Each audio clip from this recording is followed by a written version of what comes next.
Tirupati parliament అధ్యక్షుడు నరసింహ యాదవ్ బుధవారం స్థానిక ప్రెస్ క్లబ్లో సమావేశాన్ని నిర్వహించారు. ఈ సందర్భంగా ఆయన మాట్లాడుతూ చంద్రగిరి ఎమ్మెల్యే అభ్యర్థి పులవర్తి నానిపైన దాడి చేసిన వారిని పోలీసులు ఎందుకు పట్టుకోలేకపోతున్నారని ప్రశ్నించారు. దాడి వెనుక ఎవరు ఉన్నారో వారిని వెంటనే అదుపులో తీసుకువెళ్లాలని డిమాండ్ చేశారు. చంద్రగిరి ఎమ్మెల్యే వీటికి సమాధానం చెప్పాలని డిమాండ్ చేశారు. ఏ ఘటనలు జరిగాయో మీడియా సాక్షిగా చూడడం జరిగింది. చంద్రగిరి యొక్క ప్రాశస్తాన్ని, చంద్రగిరికి ఉన్న బ్రాండ్ ఇమేజ్ ని దెబ్బతీసే విధంగా చిన్న బిడ్డల దగ్గర నుంచి పండు ముసలివారి వరకు కూడా చంద్రగిరి పరిపాలించిన రాజుల గురించి కానీ, చంద్రగిరికి సంబంధించి ఆ గడ్డ పైన పుట్టిన బిడ్డ ఉమ్మడి తెలుగు రాష్ట్రానికి ముఖ్యమంత్రి అయి ప్రపంచ స్థాయి నాయకుల మన్ననలు పొందిన చరిత్ర నారా చంద్రబాబు నాయుడు గారు అక్కడి నుంచే పుట్టి ఎదిగి రాజకీయాల్ని ఉమ్మడి ఆంధ్రప్రదేశ్, విభజనమైన ఆంధ్రప్రదేశ్లోనే కాకుండా ఏ విధంగా ఢిల్లీ స్థాయిలో, భారతదేశ స్థాయిలో ఏ విధంగా రాజకీయాలు, విలువలతో కూడిన రాజకీయాలు నడిపారో మనం చూశాం. కానీ ఈరోజు చంద్రగిరికి 10 సంవత్సరాలుగా ఎమ్మెల్యేగా ఉన్న వ్యక్తి, వాళ్ళ కుటుంబ సభ్యులు నిన్న ఎలాంటి ఘటనకు పాల్పడ్డారో మనం చూశాం. రాజకీయాల్లో ఉన్నత విలువలతో కూడిన రాజకీయాలు చేయాలి కానీ ఈ విధంగా హత్యా రాజకీయాలు, ఒక ప్రత్యర్థి తెలుగుదేశం పార్టీ అభ్యర్థి అయిన నానిని అంతమొందించాలనే విధంగా ఎక్కడా చూడాల. తిరుపతిలో గాని, మన ఉమ్మడి చిత్తూరు జిల్లాలో గాని ఎక్కడ కూడా చూసిన దాఖలాలు లేవు. రాళ్లను కొట్టే సమ్మెట్లు ఎత్తుకొని తరుముకునే పరిస్థితి అంటే ఏ విధంగా వాళ్ళ యొక్క ప్రవర్తన ఉందో, ఏ విధంగా పులివర్తి నానిని అంతమొందించాలని చూశారో ప్రత్యక్షంగా కూడా ఆ కెమెరాల్లో రికార్డ్ అయింది, మనం చూసాం. ఏదైనా ఎన్నికలు జరిగేటప్పుడు ఎక్కడైనా బూతుల వద్ద ఆవేశాలకు తలపడడం సహజంగా ఉంటుంది ఎక్కడైనా.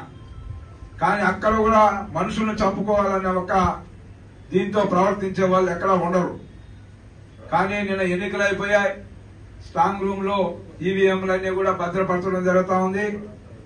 ఇలాంటి సందర్భంలో అక్కడ పరిశీలించడానికి వెళ్లిన తెలుగుదేశం అభ్యర్థి నాని పైన హత్యకు పాల్పడిన వ్యక్తులు, మేము నిన్న కూడా చెప్పాము, అందరూ కూడా ఏదైతే అక్కడికి వాహనాలను ఏ విధంగా అనుమతించారో, అంటే అధికార పార్టీకి చెందిన వాహనాల్లో బాంబులు ఎత్తుకొని పోయినా కూడా అనుమతిస్తారు పోలీసులు.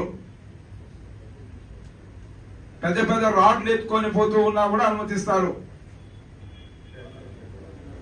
సమ్మెటలు, రాళ్లను పగలగొట్టే సమ్మెటలు స్ట్రాంగ్ రూమ్ వద్దకు ఎందుకు వచ్చాయి?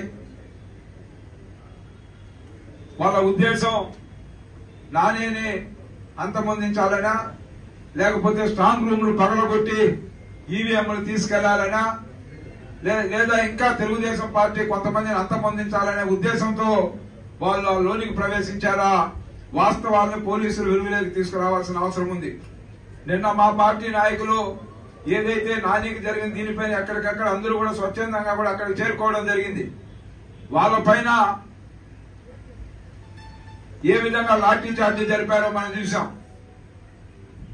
అది ఒక పక్క. ఇంకో పక్క చూస్తే మీడియా మిత్రులు, అక్కడ జరిగేది ప్రపంచానికి తెలియజేయాలి వాస్తవాలు అనే విధంగా మీడియా మిత్రులు, కెమెరామెన్లు అక్కడ చిత్రీకరిస్తా ఉంటే ఏ విధంగా వాళ్ళపైన కూడా లాఠీ చార్జీ చేయడానికి అక్కడ ఉన్న సిఐ ఏ విధంగా ప్రవర్తించాడో చూసాం మనం.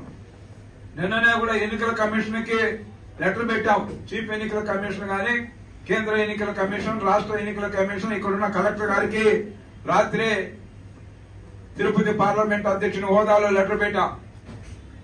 ఏ విధంగా ఇవన్నీ అనుమతించారు, ఏ విధంగా వాళ్ళపైన దాడులు జరుగుతుంటే చోద్యం చూశారు. కనీసం మీడియా మిత్రుల పైన లాఠీ చార్జీ చేయాల్సిన అవసరం ఏమొచ్చింది? ఎప్పుడు జరగాలి ఇలాంటి ఘటనలు? పోలీసులు వచ్చిన వాళ్ళని కంట్రోల్ చేసేదాన్ని చేస్తే ఇబ్బందిలా, కానీ మీడియా మిత్రుల్ని పైన దురుసుగా ప్రవర్తించడమే కాకుండా వాళ్ళ పైన లాఠీ చార్జీ జులిపించడం అంటే దీనిపైన ఖచ్చితంగా కూడా ఎవరైతే దానికి బాధ్యులో వాళ్ళని రేపు 4వ తేదీ పైన వదిలిపెట్టే ప్రసక్తే లేదని కూడా ఈ సందర్భంగా కూడా తెలియజేస్తూ, తిరుపతి చంద్రగిరి ప్రతినిత్యం భక్తులతో కిటకిటలాడే పుణ్యక్షేత్రాలున్న సముదాయం. అటు తలకోన గాని, తిరుచానూరు గాని, ఇటు శ్రీనివాస మంగాపురం గాని, ఈ విధంగా చెప్పుకుంటూ పోతే చంద్రగిరిలో అనేక దేవాలయాల కూటమిగా ఉంది. అదేవిధంగా తిరుపతి పవిత్ర పుణ్యక్షేత్రం, లక్షలాది యాత్రికులు వచ్చే చోట ఏ విధంగా రౌడీజాన్ని, గుండాయిజాన్ని ప్రదర్శించారో మనం చూసాం. ఇంతవరకు వాళ్ళు ఎందుకు అరెస్ట్ చేయలేదో సమాధానం చెప్పాలి.